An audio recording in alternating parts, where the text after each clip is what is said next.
పచ్చి కొబ్బరి మీ దగ్గర ఉంటే ఎప్పుడు అస్సలు పడేయకండి, ఎందుకంటే మంచి స్వీట్ రెడీ అయిపోతుంది పచ్చి కొబ్బరితో.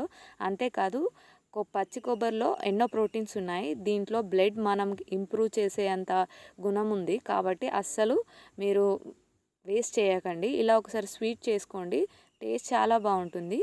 అండ్ దీనికోసం మనం ముందుగా కొబ్బరిని తీసుకొని మిక్సీ పట్టుకొని పక్కన పెట్టుకోండి. దీన్ని దోరగా వేయించుకొని ఈ మిశ్రమాన్ని పక్కన పెట్టుకున్న తర్వాత దీంట్లోకి కప్పు పాలను తీసుకొని దగ్గర పడేంత వరకు మరిగించుకోండి. ఇప్పుడు ఇందులోకి షుగర్ కూడా వేసుకొని మన కొబ్బరిని కూడా వేసుకొని ఒకసారి అంతా కలుపుకొని దగ్గర పడేంత వరకు వేయించుకోవడమే. ఇలా కొబ్బరి కొంచెం లడ్లాగా అయితే సరిపోతుంది. ఇప్పుడు ఈ మిశ్రమాన్ని నెయ్యి రాసుకున్న గిన్నెలోకి డ్రై ఫ్రూట్స్ వేసుకొని ఇదంతా వేసుకొని హాఫ్ అన్ అవర్ పాటు పక్కన పెట్టుకోవడమే. అంతే, కొబ్బరి స్వీట్ రెడీ.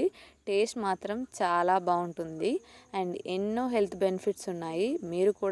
మీరు కూడా ట్రై చేసి ఎలా కుదిరిందో కామెంట్ చేయండి. అండ్ మరిన్ని ఇంట్రెస్టింగ్ వీడియోస్ కోసం నా ఛానల్ని సబ్స్క్రైబ్ చేసుకోండి. Thank you for watching.